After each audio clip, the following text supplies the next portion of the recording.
Well, this big old homeschool van, this big Nissan NV3500 is bouncing down the road and it needs new shocks and struts. We just replaced the struts in that other video, so click on that one if you want to see the strut replacement for the front. And in this video, I'm going to show you how easy it is to replace the rear shocks.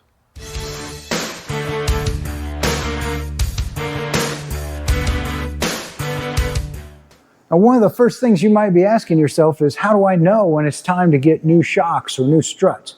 Well, let me show you. One real good way to know is if your tires start wearing with this high, low, high, low, high, low pattern. You see that sort of striping? And you can feel it with your hand. Just running your hand across the tire, you'll feel that. And when you feel that, that's called tire cupping. And if you've got real bad tire cupping going on, chances are you need to check that. Chances are that you've got bad shocks and struts, and you need to check those out. And so, one of the things you can do to check them out is to look and see if the oil that's inside of those shocks or struts has run out and down the body of those shocks and struts. If it has, a lot of times you'll see dirt and trash stuck on that tube of the shock or the strut, letting you know that that oil has come out. All right, so I just showed you how to change the struts on the front, so let me show you how easy it is to change the shocks on the rear end here.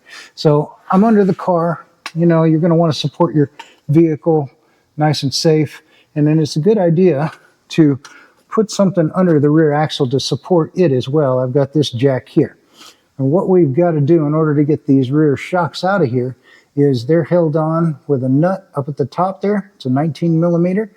And then there's a stud that's welded on to the frame here. So you just pop that nut off of there, and then the top part of the shock will slide off of that stud. And then the bottom part down here is held on with a 19 millimeter bolt with a 19 millimeter nut. So we're going to undo that nut up there. We're going to undo this bolt down here. And again, you keep this supported, keep your rear end supported so that it doesn't drop down whenever you remove this shock. And then we'll slide the new shock in place and bolt her all together, and away we go. I'll see if I can't keep you guys halfway in frame for this. So we're going to come up in here with our 19 millimeter. I've got a little swivel here. We're going to buzz that nut loose if I can fit this up in there. And it looks like it's going to go. Come on. Woo! That thing was on it. So you're definitely going to want to impact or break that loose, or a breaker bar. And then we got a nut. We had the nut, and then we got a washer behind it. And we'll put that down here. And then this will just slide off up here. But we got to undo this bottom half first. So let's go ahead and get this bottom end done. So that's the upper mount. Now let's get this lower one, 19 millimeter head. We'll hold that, and 19 millimeter nut. We'll come over here and we'll buzz that off. Much easier than the upper mount was. Now let's see. Let's use our hammer here. See if we can get that. No, that doesn't want to come out very easily. So let me get a better hammer and we'll knock this bolt loose, and then our shock will be free.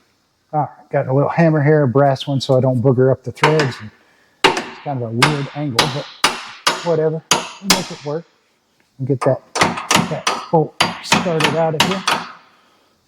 And see if it'll come out now. Come on. Now, I might have to spin it out. Let's see if that'll work. Come in here with our 19 again. Just unscrew it. Kind of an awkward angle, but down there. All right. You can get a punch or whatever on this side, just kind of tap it through the hole and knock it out if you need to, or whatever you can put on this side and tap it out of the way. So this bolt's a little bit persnickety, so we're going to come in through the back with a little punch here and just give it a little persuasion. Get out of there. You see there's a lot of corrosion on this bolt. That's the reason why it's hanging up. See all that crud on there. So, no big deal. Once that's out of the way, you can push up on the shock, compress it just a hair, and then level it off that stud at the top. And there's your old shock. And we'll sit down and compare it to the new one. All right, before we go back in with it, let's go ahead and compare the old versus the new. What you're looking for is that your diameter where it goes onto the stud up top is the same size, so it'll fit, of course. And the diameter of where the bolt goes through on the bottom is the same size. And then generally, they're the same length. So as long as those things match, good to go. And we'll go ahead and slide this back in place, and we'll put it back the way that we took it out.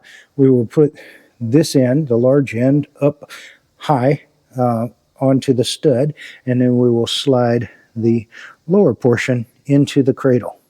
All right, time to go in with the new. And so, like I said, you just want to make sure you can go in front of the sway bar here. And we're going to take the large end, we're going to set it over the stud, just like so. And then we're going to take our washer that came off of there, set that back in place. And then the nut that came off of there. So make sure you hold on to the old hardware that you took off. Just get that started there. These are all 19 millimeter. Now, to get the bottom in, let me see. Do I need to reorient you guys, or can you see? Let me see. I think I may have to resituate you. Oh, there we go. Can you see good now? Let's see. How's that?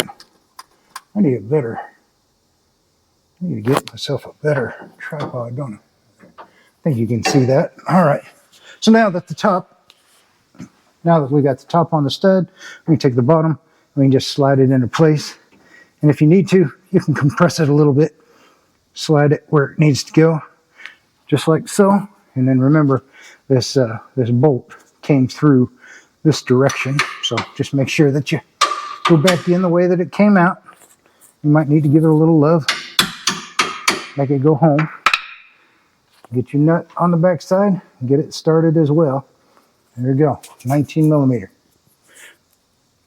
All right, so we're going to go ahead and because we're generally at ride height here, because we've got support underneath the rear end, we don't have to wait till it's on the ground before we can tighten these up. So we can tighten up these 19 millimeters, and if there's a torque spec, I'll give it to you in the description.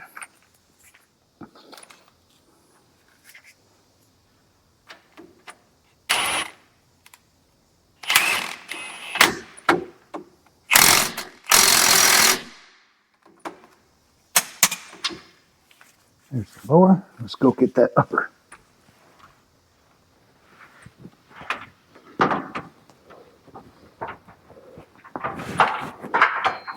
Bit of a tight fit up here with that spare tire in the way, but we'll get her done.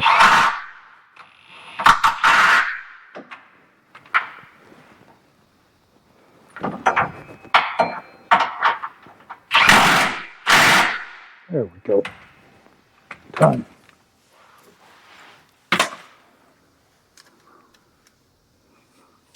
All right, so we got the lower tight, we got the upper tight, and now we have a new shock on the rear end. We'll do the other side. I always recommend doing them in pairs, and then we'll be good to go. Oh, there we go, guys. New struts, new shocks. This thing's no longer bouncing down the road, no longer eating up those tires. If this helped you guys out, please do me a favor, help me to hit that subscribe button just so that we can reach a greater audience with our content. I appreciate you tuning in today. Hopefully this was really helpful to you guys, and you can do this on your own now. Save yourself a ton of time and a ton of money. Thank you again. Y'all have a wonderful week. God bless.